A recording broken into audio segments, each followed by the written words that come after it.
Hello, You and got any entertainment or any food? I just started the show. We'll talk entertainment. We'll talk food. I think I have Awesome. some entertainment. Yeah. So we're here. A little rough start, a little behind the curtain start to our show today. But you figure, why not? I'm Jason. Why not? And I'm Bill, and I've been watching baseball, basketball, WNBA, and golf.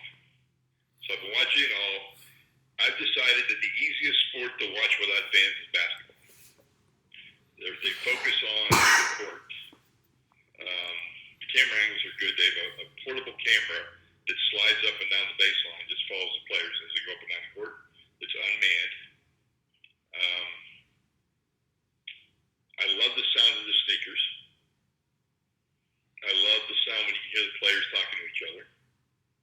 And I like the quality of play. I'm excited about it. I'm excited about for the regular season to restart this week. And I'm really excited about the playoffs. Yes, very much so. And again, it looks like the NBA, besides having the bubble situation, which obviously seems to be working, 0 players tested positive last test, which is fantastic. Although we did have somebody make it to a gentleman's club in Atlanta when he was home for an family emergency. Yeah. Well, that was the emergency, Yeah, I had to go to gentleman's club. Had to. It was a bachelor party. Family emergency. Had to go. But, you look at that court cam, the unmanned court cam. It seems like the NBA, once again, is, out in front. Like they thought this through. They have less than 1% test positive. Yeah. Which is exciting for everybody because it shows it can be done. It shows it can be done. It's the smallest roster. It's the smallest roster, so we have to keep that in mind. And, it's hard to believe the NFL could approach that. I think if the equivalent in the NFL would be if they could keep it below 5%. Yeah, and you can't bubble. I know like you said, people are sneaking off campus, ordering wings, going home for family emergencies and going to strip clubs. But for the most part, you can't bubble like the NBA can bubble because of the roster size. Right. Like you can't bring your entire league to one city because even the NHL is going to have 4 cities. So, you can't. The NBA is in an advantageous position, but it also seems like they know what they were doing. And like you said, that the court cam is really cool. It's unmanned, which in these times is great. It shows a great angle. And we were talking offline a little bit, not to go step on baseball, but like you said, baseball's got the same old cameras, same angles that they had before, and it really highlights the fact that there's nobody watching. Well, I was talking to a couple of my friends that are senior executives with different teams in the NBA, and they think one of the changes to the NBA that will stay after COVID is that on the players' side of the court, the player benches, Yeah. now there's players and then there's fans and then there's scoreboard, score guys, and then there's players. Right. And then fans again. That they don't think there will be fans on that side of the court anymore. That they think they'll do away with courtside seats on the side of the players. That's a lot of money. That there'll still be courtside seats over on the other side, but not there. And they feel they can make it up with advertising revenue in those areas where fans would have been. That makes sense. That makes a lot of sense. Which gives the players then more space, more security, more room to spread out. You don't have to put them on folding chairs. You can put them on better chairs and do different things. So I'm going to watch that. I'm going to see if that happens. Yeah. My other favorite story is the possibility of Kevin Garnett being the owner of the Timberwolves. I'd love to see a former player that's as passionate as KG own a team. Oh, yeah. I'd love to see what he does. I'd love to see what kind of action he gets. So we'll see. Hopefully his group that he puts together will be the winning bid. And I think Glenn Taylor definitely wants a team in Minnesota, and he loves KG. So I'm thinking that even if it's less money, he won't take the highest bid. That he'll try and do the thing that's best for the franchise, which I think would also help the team in the market. And I also, on that line, I want to see KG as a Mark Cuban-like owner. I want to hear from KG if it works out and he gets to own the team. Like, I want to see KG at the games. I want to hear KG. Like, I love him on Area 50. Was it Area 51? I think he's great on TV. I think he's a good voice. And like I don't want him to disappear behind the scenes as an owner. I want him to be an out front. I want to hear KG. Yeah, for sure. And the other great thing, did you see the Nuggets Big Five? Yes. Where they started nothing but big guys and also Bol. I saw Bol. Bol looked pretty good. Yeah. He moves much better than his father did. Well, speaking of that, I saw an article about Manute Bol. And they think that Manute Bol was 35 or 40 when he came in the NBA. And that he played almost to his 50s on an NBA team. He said that when he was recruited from where he was recruited from, I don't want to get the country wrong, that there was no birth certificate, and Manute Bol said he had no idea how old he was, and that the other guy just wanted him, the guy that sort of found him wanted him in the league, and just made up a birthday. But that guy admits that he thinks Manute Bol was probably in his late 30s when he came to the NBA. So, maybe that means Bol can play till he's 50, which would make him like the Tom Brady of the NFL or the NBA, or maybe just like, yeah. I just like watching him. I thought he looked like he was very skilled, especially defensively. He looked like he was very skilled. Much more skilled than Taco Bell. Yes. Because he looked like he could move well. I saw him on a pick and roll, very graceful, go on the hoop. I saw him take a dribble from the foul line and go. I was very impressed. And he can shoot the three. I think he dropped to the second round because he had a broken foot or a foot injury before the draft. He did. Because he was projected to go. I think he's projected to be a lottery pick or shortly thereafter. Yeah, he was. I mean, despite the fact that he can shoot threes, he is a big man, and there was some worry about drafting a big man that high and their role in the NBA and all that sort of stuff. But if he can contribute, I mean, again, we talked a little offline. Like you look at Joakim Noah on the Clippers. Now he's either going to be the all-star Joakim Noah, but now that he's got all this rest and what the Clippers need him to do, he's a gamer. He looked great the other day, and it looks like he's back to as close as he can be to what he is now. And when you talk about throwing another body at AD, when you're playing a big team like the Lakers, like that's a big addition. And if Bol can give them, a couple minutes of defensive prowess and rebounding, and maybe hit a three here or there, like those are some of the smaller big guy, this bigger, like the small big moves that could really swing things. I was watching Danny Gallinari for Oklahoma City. Yeah. And, he's a great player. He just has never had he's always been that piece that you trade. He's never had continuity. He's never had a lot of guys, the same guys to play with. So you never saw how good he really was. He's had a long career. He looks like he's got a good spot in Oklahoma City when he's playing with the guards, the small lineup. Yeah. He's also had a little bit of health issues, too. He's been one of those when healthy. I always feel bad about somebody like that has a lot of talent that is always the player to be named later or the piece that gets moved. Well, he also, for whatever reason, Denver seems like almost like a black hole of the NBA, where it doesn't. I mean, I know now you've got a lot of great players, but it seems like Denver's like always an afterthought as an NBA discussion city, and he spent a couple of years there, which is just you go to Denver and you're just there. Maybe they have too much fun skiing and smoking pot, and they just don't pay attention. I don't know, but it feels like it's a city that just doesn't get enough talk. Yeah. Well, my last NBA comment is the possibility of Tom Thibodeau being the Knicks coach, which I am no fan of Jim Dolan. No. And Jim Dolan is as antagonistic, as bombastic as you can be, and then you add Tibbs to that mix. You can have some great behind closed doors arguments and screaming matches. But Tibbs has just never proved that he is the kind of coach that can coach in today's NBA. He'll get whatever he can out of his players, and then he just burns them out, and they just can't handle it. And he's just not that guy. And I think it's a shame to get one of the most historic franchises in the NBA with one of the worst owners in all sports now hiring one of the worst coaches. That fan base deserves much better. Much better. And it just, you look at the team that the Knicks have, you got a lot of young, promising guys.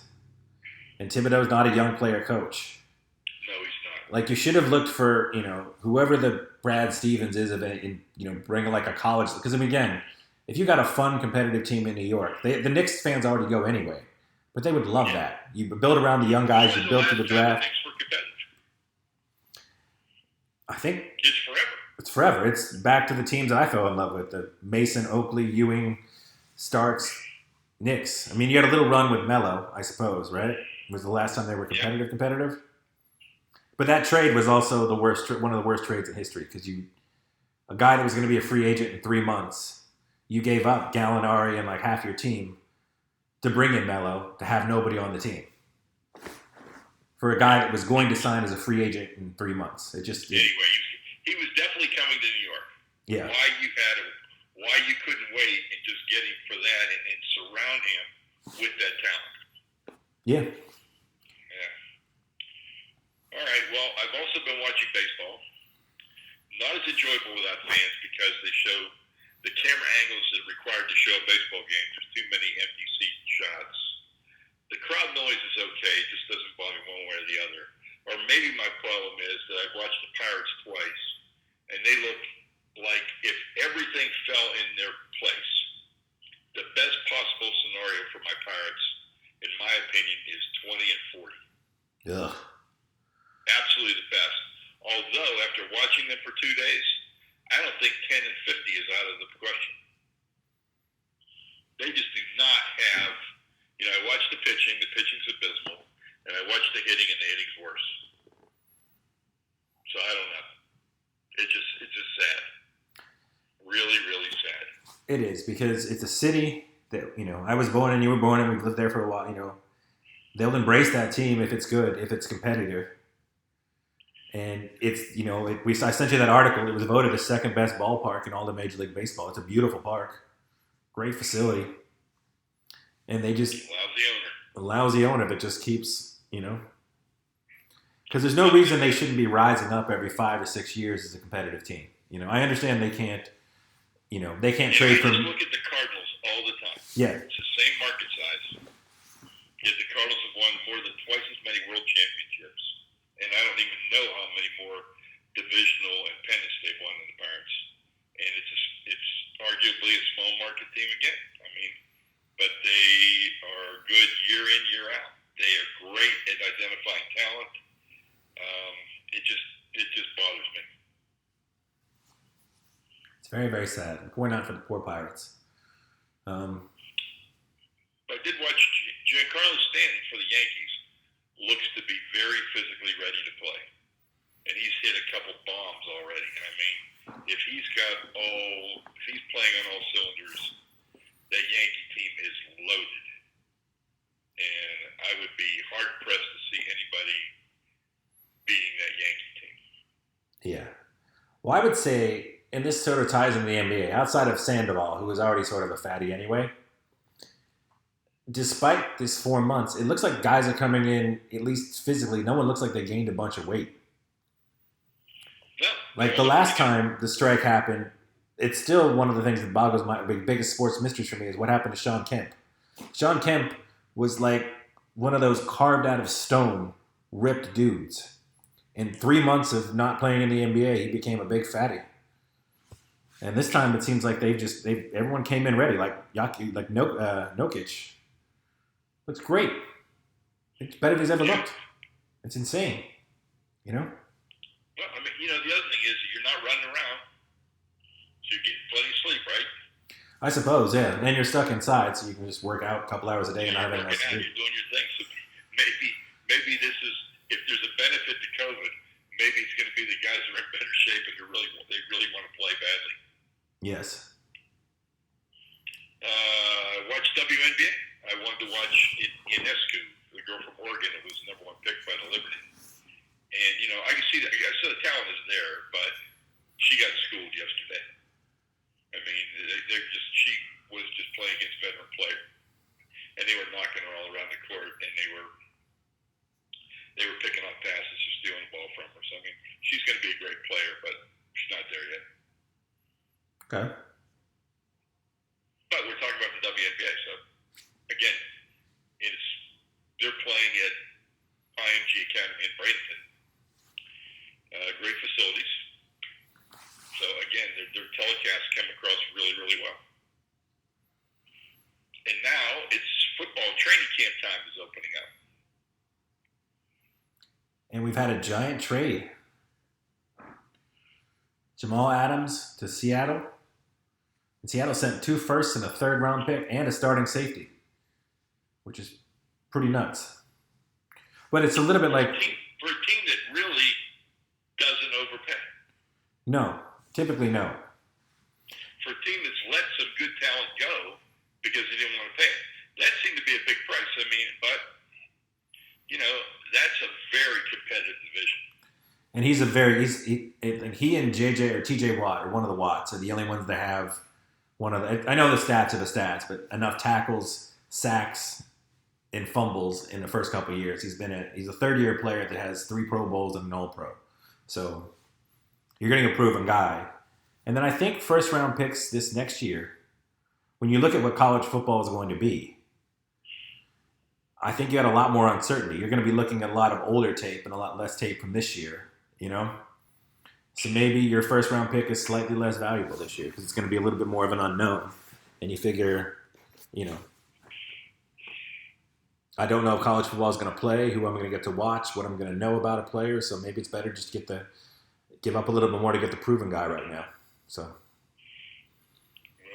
the NFC West is a tough conference. I agree.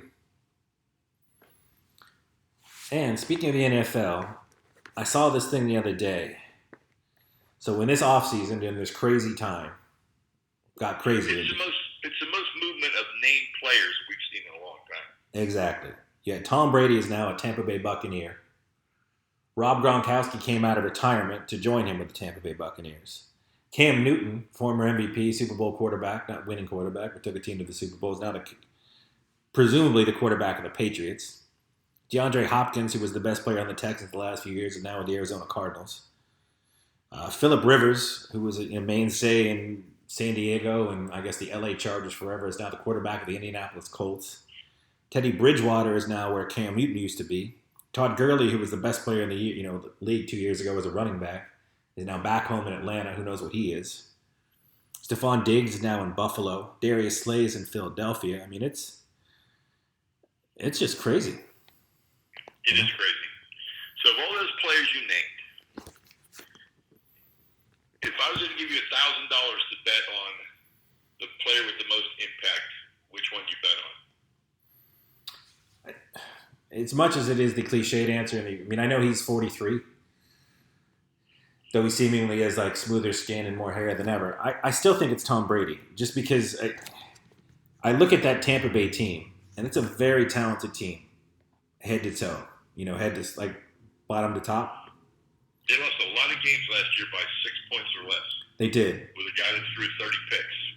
And according to, analytics, he should have thrown 48 picks based on, balls that could have been caught by the defense. So I think you bring in a guy like Tom Brady, who's obviously going to do whatever it takes to be ready to go. And I think you have those receivers, and I think, again, you take away half the turnovers, which Brady never has more than like 7 interceptions in a season, let alone 15. They're in the playoffs. Yeah. And again, I don't know what Gronk is going to be able to do on that team, but that's it's a very talented team in a division that I think, I don't have a lot of faith in Carolina or Atlanta. And, Drew Brees looked old last year. He looked older than Tom Brady, even though he's a couple years younger. So, I could very easily see Tampa Bay winning that division and being a legit. That's who I say. Who would you say? Well, I am very excited to watch, as long as the season starts on time, Tampa Bay at New Orleans that first week. Yeah. That's going to be a great game. That's an advertiser's network dream. Brady Brees. You couldn't, Absolutely. Now, before Cam Newton ended up in New England, I thought this is Buffalo's year to win their division. And now, I'm not sure. I think Cam Newton is also... my $1,000 would come down to Brady or Cam Newton. And I wish I had a couple exhibition games to see how it's going to work out. But if Cam Newton's healthy, playing with that coach, that coaching staff, look out, he could have a better year than his MVP year. It's possible. I really do like Buffalo, though. I mean, I know that it all depends on, they have a great defense. I like that coach, that organization. You add Stephon Diggs to that wide receiver core, and they've already got good running backs. It really just comes down to, can Josh Allen just get a little bit better? And I don't know if he can, but, just a little bit better. And I think I'll tell you what, we're about 7 weeks out, right? Yeah. About 7 weeks out, and I'm really excited for NFL football. Oh, yeah. I think the teams, the matchups, some emerging players, I think it's going to be really exciting this year. Well, I think, like you said, given obviously where we've been and continue to be, any form of live entertainment just going to get real exciting. And again, the NBA, back to the beginning, is also super exciting right now. It is. I'm ready for Giannis. The NHL's getting ready to start up too. I know. And for all the good news, this will be my Penguin 30 seconds. I don't know what's wrong with Sidney Crosby. But he claims he's going to be back for the Thursday scrimmage, so I'm going to have fingers crossed for that. But you got Gunsel back. Connor Sheary looks great. And all of a sudden, Sid, he's got this mysterious I can't play all the time thing happening all of a sudden, which... What makes me think what it is. I'm hoping it's just like a quad or like one of those lower body, like the typical lower body hockey injury. That's just a matter of rest. And on the other side, I'm hoping Stamkos comes back too.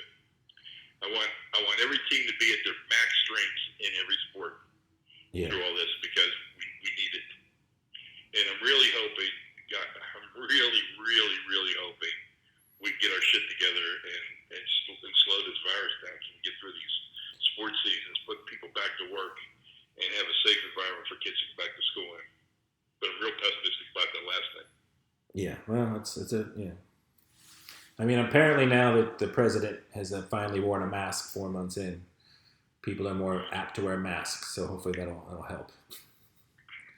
And for our political moment, the Republicans aren't going to go to a convention in Jacksonville, but they want the Jacksonville schools to be open for the kids. And Barron Trump School is not opening in the fall, but he wants your kids back in school. So yes, take that for what it's worth. Any entertainment? I've started watching. There was a show I rejected the first time because it didn't work for me. But I'm watching the Goldbergs. Oh yeah. And I'm enjoying it. I think the first time I saw it, Maria had an episode on, and I walked in, and it was when the kid's voice had changed and got real weird.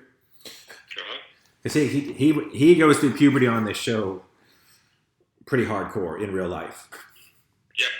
And it didn't do anything for me. But, we like to have a sitcom on for, when you're cleaning the house or, just early morning kind of stuff. And it's been a nice little breath of fresh air. It's on Hulu. There's like 8 seasons. I will tell you, I don't deliberately go out of my way to watch it. Yeah.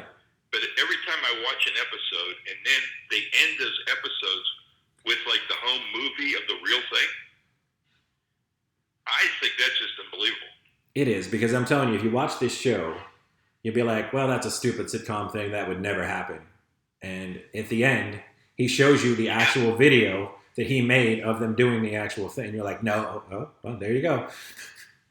Yeah. You're like, that seems... Kudos to that guy for keeping all that video. Yeah. And but some stuff, it's like you said, it's unbelievable. You would not believe that would happen, like the talent show and the band and all that stuff. Right. And the costumes. But it did.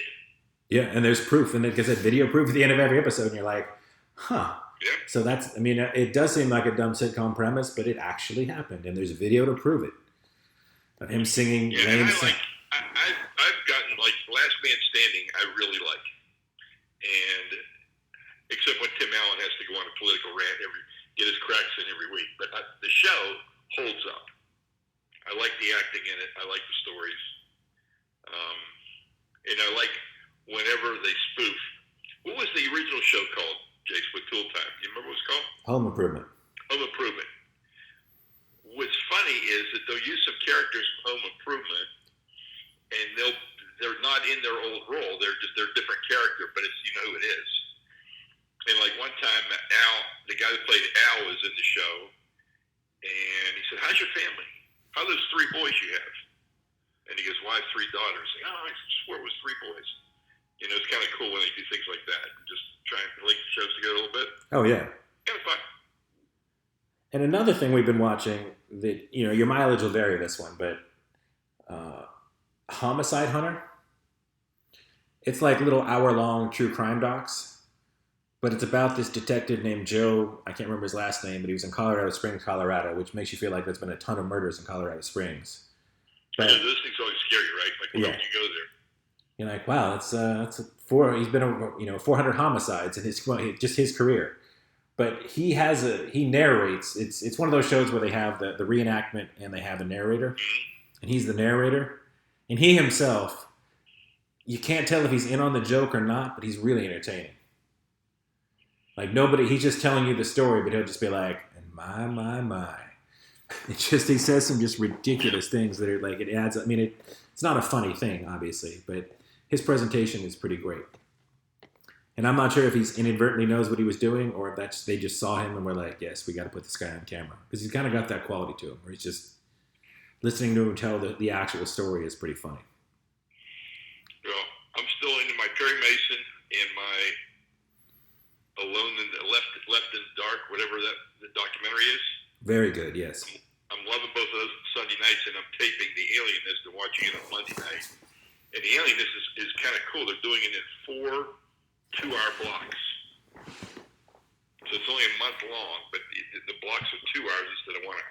Okay. And I really, really like it. I love the 1880s, 1890s time frame. Teddy Roosevelt's the police commissioner in New York. It all takes place in New York. The stories are well done. They must have spent a fortune. If you watch it, you would not be able to tell me how expensive it is. But it seems to me a really expensive show to put together with the costume. The costume changes. You're in the 1880s. And you're doing like 4 or 5 costume changes per show, which really surprises me. But it's authentic. It's supposed to be different days. Yes. And you're not wearing the same thing all the time. No, and it's also really a lot of issues for today. Like there's social justice issues, there's women empowerment issues, there's racial issues. It's just really, really well done. And back to Alone in the Dark. If you have access to that, it's a powerful document. Like it's about so much more than the Golden State Killer. Yeah, it is. It's so well done. Yeah. And if you weren't a fan of Patton Oswalt already, I think you'd have to be by the end of the documentary. Yes. Patton Oswalt would get my votes for one of the greatest husbands ever. Talking about a husband supporting his wife, he would get a lot of points. Yeah. And he just, I've always thought the guy was funny. I remember seeing him doing commercials for the Padres back in the early 90s when he was just trying to break into his comedy routines. And he was awesome. And to tie it all together, he's the narrator on the Goldbergs. I didn't know that. Yeah. He's the voice of the older guy when he's telling the stories, is Patton Oswalt. So it all comes around. And I sadly don't think I have a new food moment. I've eaten a few of the same places. I have a food moment. Okay. I'm trying to order out one or two nights a week, or 1 or 2 times a week. And we ordered from Walk On Sports Bar, which is based in New Orleans. Yeah. But we have one here, and we ordered it. It's about, 8 or 9 miles away. And my food came, and it was still really, really warm. I was very impressed with it. And the quality of the food I had. They have a great buffalo chicken sandwich. They have, the only thing I had that was questionable was I got loaded waffle fries. And they were good, because they were fresh waffle fries, because they weren't frozen. But all the bacon and cheese and everything was all stuck together like a glom. But, it is what it is. Other than that, it was delicious. Yeah, somebody's going to make a fortune if they can invent the French fry delivery container. Yeah, that's true. That's a good idea. Because it does seem to be like the one food that it loses the most the fastest. Like, everything's obviously going to be better fresh. Whether you're talking about pizza, burgers, sushi, no matter what you're ordering online, it's going to be better if you had it at the restaurant fresh as opposed to 15 to 20 minutes delivered. But the French fry seems to suffer just horribly. I support my Buffalo, my Bayou Hot Boys, the wing place. And, I get the fries and they just, as good as they can be when you eat them, and they're not the best fries ever, but they're usually crispy and ready to go. You know, a little break of the buffalo with the heat, but they just get a little soggy in those styrofoam containers. Once you put them in that bag and tie the bag, they just can't hold up.